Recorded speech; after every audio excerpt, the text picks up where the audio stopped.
दूर किसी जंगल में एक कालू कौवा रहा करता था। कालू कौवा का घर जंगल में एक ऊंचे पेड़ की डाली पर हुआ करता था।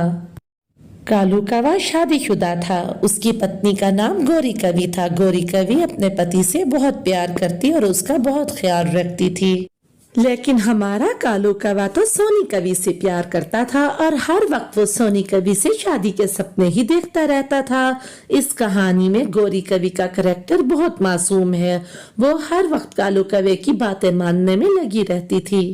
गोरी, मैं काम के सिलसिले में आज दूसरे जंगल जा रहा हूँ, तुम अपना ख्याल रखना। कालू जी, अब तो आप बहुत ही दूसरे जंगल जाने लगे हैं। आखिर ऐसा कौन सा काम है कि आपको बार बार दूसरे जंगल जाना पड़ता है? वो ऐसा है ना कि मेरा जो बॉस है वो तो खुद काम करता ही नहीं, इसलिए जब भी दूसरे जंगल का काम होता है तो वो मुझे ही दूसरे जंगल भेज देता है। मुझे माफ कर दें कालू जी, मैं आइंदा से आपसे कभी ऐसी बात नहीं पूछूंगी। आप जिधर जाएंगे मैं आपसे कुछ नहीं पूछूंगी। मैं तो भूल ही गई थी कि एक तो आप रोजी रोटी के लिए कितनी मेहनत करते हैं और फिर मैं आपसे गलत बातें पूछती हूँ। अरे गोरी, इसमें माफी मांगने वाली तो कोई बात नहीं, लेकिन तुम आइंदा से ये ख्याल रखना कि मुझे काम के सिलसिले में आना जाना तो पड़ेगा ही दूसरे जंगल।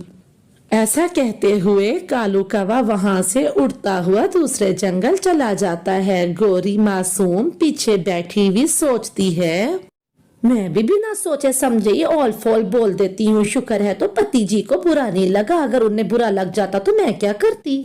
इधर कालू तेजी के साथ उड़ता हुआ सोनी कवि से मिलने दूसरे जंगल जा रहा होता है।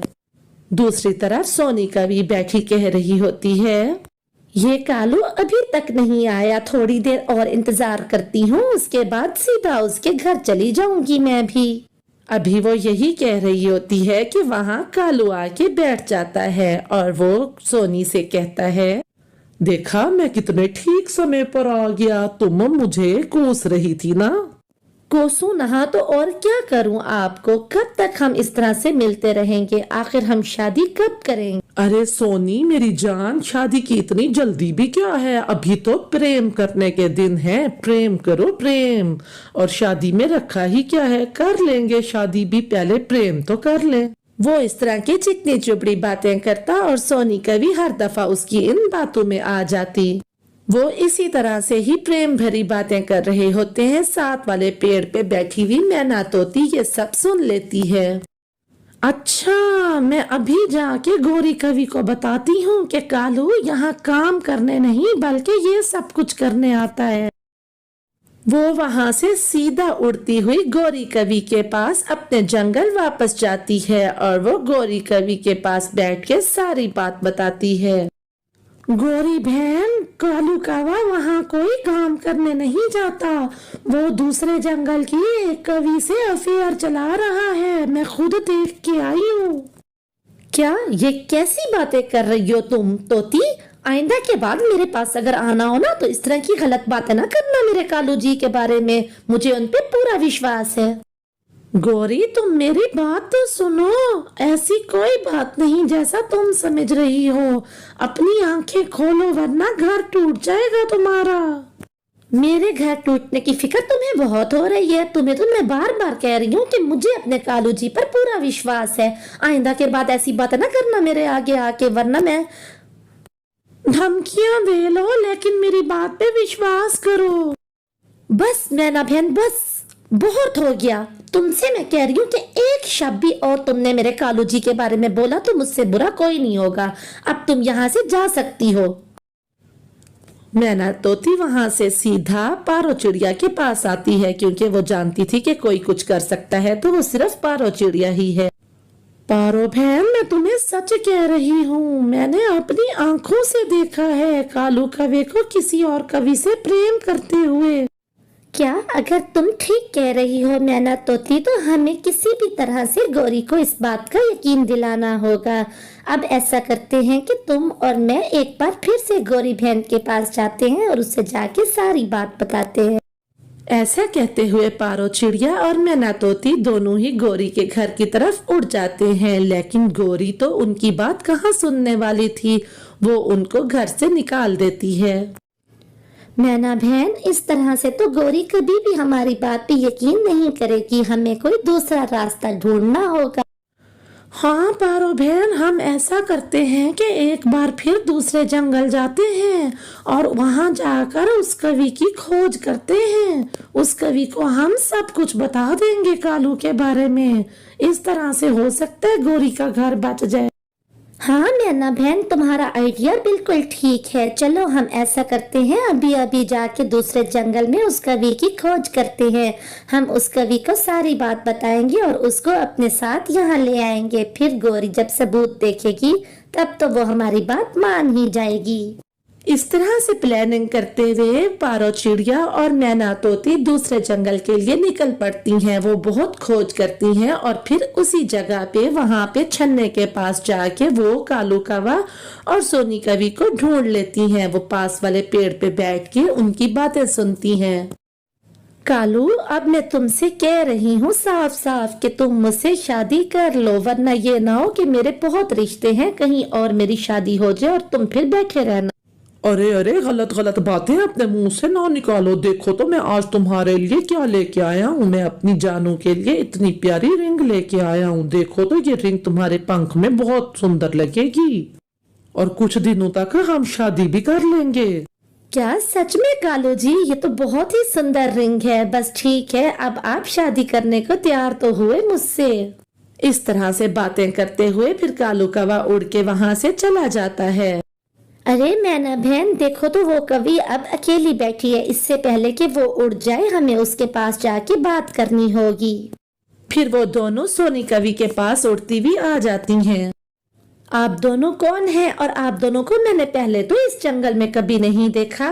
कवि बहन, हम इस कौवे के जंगल की पक्षियां हैं। तुम बताओ कि ये कौवे को तुम कैसे जानती हो? मैं इसको नहीं जानती, मुझे ये पसंद आ गया, तब से हमारा प्रेम शुरू हो गया। सोनी कवि, ये कौवा तो पहले से शादीशुदा है। गौरी कवि इसकी पहली पत्नी है। ये अपनी पत्नी को यहाँ काम का धोखा दे के आता है तुमसे आंख लड़ाने। क्या क्या तुम सच कह रही हो? अगर तुम सच कह रही हो तो ले चलो मुझे उस कवि के पास, तब ही मैं मानूंगी तुम्हारी बात। हमारा एक एक शब्द सच है। अगर तुम्हें यकीन नहीं होता तो आओ हमारे साथ चलो उसकी पत्नी के पास, तुम भी मान जाओगी। फिर वो तीनों गौरी कवि के घर के बाहर आ जाती हैं, लेकिन गौरी उनकी बात सुनने को तैयार ही नहीं होती। गौरी बहन, मैं आपके लिए एक तोहफा लाई हूँ। दरवाजा तो खोलिए, जरा बाहर तो आए, देखे तो सही। क्या मसला है तुम लोगों को? तुम्हें समझ नहीं आती कि मुझे अपने पति के बारे में कोई बात नहीं सुननी? मुझे उन पर पूरा विश्वास है। मैं किस तरह से तुम्हें इस बात का यकीन दिलाऊं? अब तुम लोग जा सकती। यही वो कवि है जिससे वो प्रेम कर रहा है आजकल और अफेयर चला रहा है। अगर तुम्हें विश्वास नहीं होता तो कालू के आने तक हम यहीं छुपी रहेंगी और जब कालू आएगा तब हम अंदर आके साफ साबित कर देंगी। मैं ही वो कवि हूँ जिससे तुम्हारे पति का अफेयर चला हुआ है और मुझे तो वो अपने आप को कुंवारा साबित करता है। तो अब ठीक है, फिर आने दो तुम्हारे पति को। सबके सामने ही बात हो जाएगी कि क्या सच है और क्या झूठ है। ठीक है, लेकिन अगर ये बात गलत निकली तो तोती और चिड़िया तुम दोनों का तो हाल बुरा करूंगी मैं। ठीक है कवि बहन, हमने सब कुछ सोच समझ के ही किया है। आप जो भी सजा देना चाहेंगी हमें मंजूर होगी। एक बार साबित तो हो लेने दे। फिर वो तीनों छुप के बैठ जाती हैं पेड़ के नीचे और कालू भी घर आ जाता है। कैसा रहा पति जी आपका पूरा दिन? और आप दूसरे जंगल गए थे ना काम के सिलसिले में, काम हो गया आपका? नहीं गौरी, अभी काम आधा हुआ है। बाकी का आधा काम करने के लिए मुझे कल फिर से जाना पड़ेगा। अभी वो यही बातें ही कर रहे होते हैं कि चिड़िया और तोती भी अंदर आ जाते हैं। अरे कालू भैया, हम आपके लिए एक तोहफा लेके आए हैं। कहें तो आपको वो तोहफा दिखा दें हम। अरे तोहफा? मुझे तोहफे बहुत पसंद हैं। दिखाओ, कहाँ है मेरा तोहफा? जल्दी दिखाओ, मुझसे तो अब सब्र ही नहीं हो रहा तोहफे को देखने के लिए। अरे सब्र तो कीजिए भैया जी। मैना तोती, ऐसा करो, उस कवि को जल्दी से अंदर बुलाओ जिस कवि को हमने तोहफे के तौर पर कालू भैया के सामने पेश करना है। कवि का नाम सुनते ही कालू कौवा बहुत डर जाता है। अरे अरे अरे अरे कवि कवि कवि क्या मतलब कवि का? अरे क्या हो गया पति जी, अगर वो कवि दिखा रहे हैं कोई तोहफे के लिए तो हम देख तो लें, देखें तो सही कि कौन सी कवि है जिसको ये हमें तोहफा देने के लिए लाई है इधर। ठीक है चिड़िया, तुम बुलाओ उस कवि को। फिर वो सोनी कवि को सामने ले आते हैं। अरे कालू भैया, ये है वो तोहफा जो हम आपको देना चाहते थे, पहचाना इसे? अरे ये कौन है? मैं इस कवि को पहली बार देख रहा हूँ, मैं नहीं जानता इस कवि को, पता नहीं कहाँ से किस कवि को उठा के ले आए हैं मेरे सामने। अच्छा, तो तुम मुझे नहीं पहचानते? तो कई दिन से जो तुम मुझे मिल रहे हो और मुझसे शादी के दावे कर रहे हो वो क्या है? ये सब कुछ क्या है कालू? कालू जी, क्या ये कवि सच कह रही है? मुझसे झूठ ना बोलना। कालू जी, क्या मेरे प्रेम में कोई कमी रह गई थी कि आपने ये काम करना शुरू कर दिया? कह दो कालू जी कि ये सब कुछ झूठ है, आप नहीं जानते इस कवि को। ये तुम्हें सच्चाई का सबूत क्या देगा गोरी कवि? ये लो, मैं तुम्हें देती हूँ सच्चाई का सबूत। ये अंगूठी इसने आज ही मुझे ला के दी है और इसने कुछ दिन बाद ही मुझसे शादी का वादा किया है। तुम मेरे बाबा को नहीं जानते, मेरे बाबा उस जंगल के मुखिया हैं और वो बहुत जालिम हैं। ये तो मेरी अंगूठी है, इसका मतलब सच कहती थी चिड़िया और तोती, मैंने ही उन पर विश्वास नहीं किया। कालू जी, क्या मेरे प्रेम में कोई कमी रह गई थी या मेरी खिदमत में कोई कमी रह गई थी? मैं सोच भी नहीं सकती थी कि आप मेरे साथ ऐसा करेंगे और तुम मुझे इतना बड़ा धोखा दोगे, मैंने कभी सोचा भी नहीं था। तुम उस जंगल में पैर रख के तो दिखाना, देखना कि क्या हशर करवाती हूँ मैं तुम्हारा। अब तुम देखते जाओ कि मैं क्या करती हूँ। सोनी और गोरी, दोनों ही मुझे माफ कर दो। मैं भटक गया था, मैं गलत कर रहा था, लेकिन आइंदा से मैं ऐसे कभी नहीं करूंगा। सोनी मुझे माफ कर दो और गोरी एक बार मुझे फिर से अपना लो। कालू, तुम दो कवियों की जिंदगी बर्बाद करने जा रहे थे। गोरी तुमसे बहुत प्रेम करती है और सोनी एक मासूम कवि है, किसी को धोखा देना अच्छी बात नहीं। हाँ पारो बहन, मैं भटक रहा था, तुमने मुझे भटकने से बचा लिया है, तुम्हारा बहुत बहुत शुक्रिया। और सोनी मुझे एक बार माफ कर दो, गोरी मुझे एक बार अपना लो। सोनी बहन और गोरी बहन, एक बार इनको माफ कर दीजिए, इनको अपनी गलती का एहसास हो गया है, आइंदा से ये कभी ऐसी गलती नहीं करेंगे।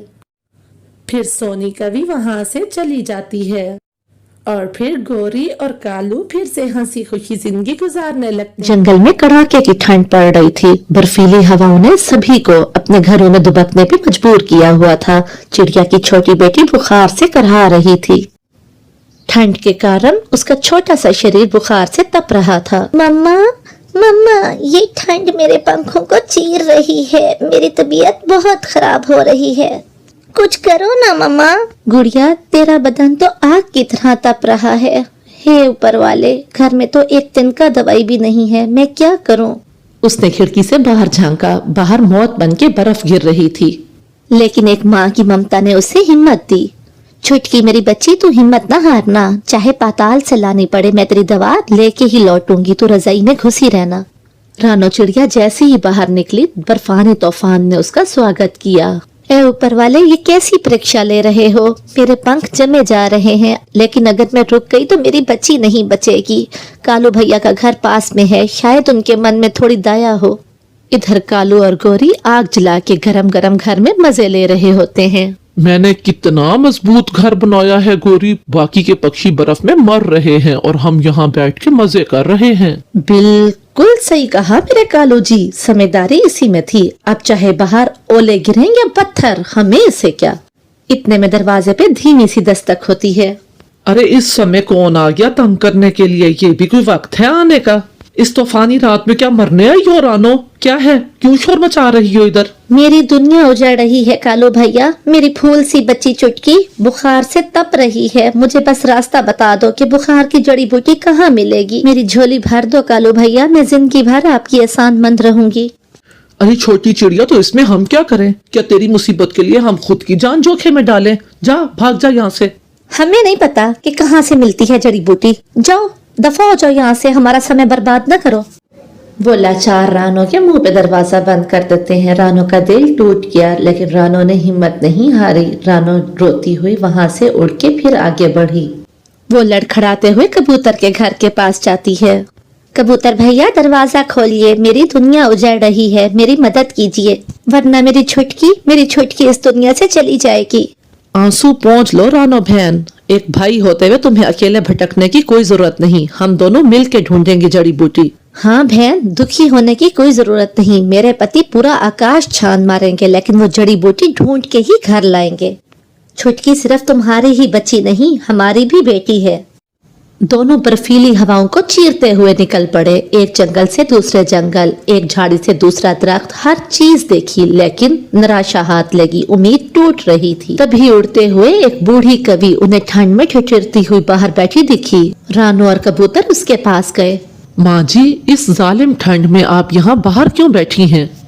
माँ जी, हम बहुत मजबूर हैं, मेरी बेटी छुटकी बहुत बीमार है, मैं शिफा की जड़ी बूटी ढूंढने के लिए यहाँ आई हूँ, लेकिन हमें कोई रास्ता नहीं मिल रहा। बेटी, एक माँ का दुख मैं अच्छे से समझ सकती हूँ। यहाँ से आगे बरगद का पेड़ है, उधर नीली कवि रहती है, उसका दिल बहुत बड़ा है, उसके पास से तुम्हें जड़ी बूटी जरूर मिलेगी।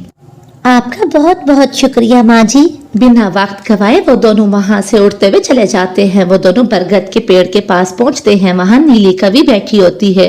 अरे तुम दोनों कहाँ से आए हो? तुम दोनों तो बिल्कुल बर्फ की मूर्तियों जैसे दिख रहे हो, क्या हुआ? नीली दीदी, मुझे बूढ़ी कवि माँ जी ने भेजा है, मेरी बच्ची बहुत बीमार है, मुझे वो जड़ी बूटी दे दो। ए ऊपर वाले, अच्छा तुम दोनों ऐसा करो, यहीं रुको, मैं अभी लाती हूँ। फिर नीली कवि उन्हें वो जड़ी बूटी दे देती है। आपका बहुत बहुत धन्यवाद नीली दीदी, मैं आपका ये एहसान कभी भी नहीं भूलूंगी। जड़ी बूटी को लेके वो दोनों वापस लौट रहे होते हैं, लेकिन चिड़िया के कदम वहीं कवि के पास ही रुक जाते हैं। जड़ी बूटी मिल गई है माँ जी, आपका बहुत बहुत शुक्रिया, लेकिन आप मेरे साथ चले, मैं आपको यहाँ नहीं छोड़ के जा सकती।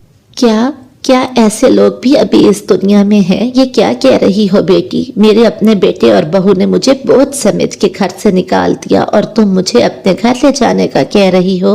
रिश्ते सिर्फ खून के नहीं होते माँ जी, दिलों के और एहसास के भी बहुत रिश्ते होते हैं। आपने मेरी बच्ची की जान बचाई है, आज से आप मेरी माँ जी हैं, आप मेरे साथ ही मेरे घर पे रहेंगी। हाँ माँ जी, रानो वैसे भी घर में अकेली होती है, उसको आपकी जरूरत है। बस फिर क्या था, रानो चिड़िया उस बूढ़ी कवि माँ जी को लेके अपने घर चली जाती है। मम्मा, आप आ गई? मम्मा। हाँ मेरी बच्ची, मैं आ गई, मैं तेरे लिए जड़ी बूटी ले आई, उठ ये खा ले, इसके बाद तो ठीक हो जाएगी।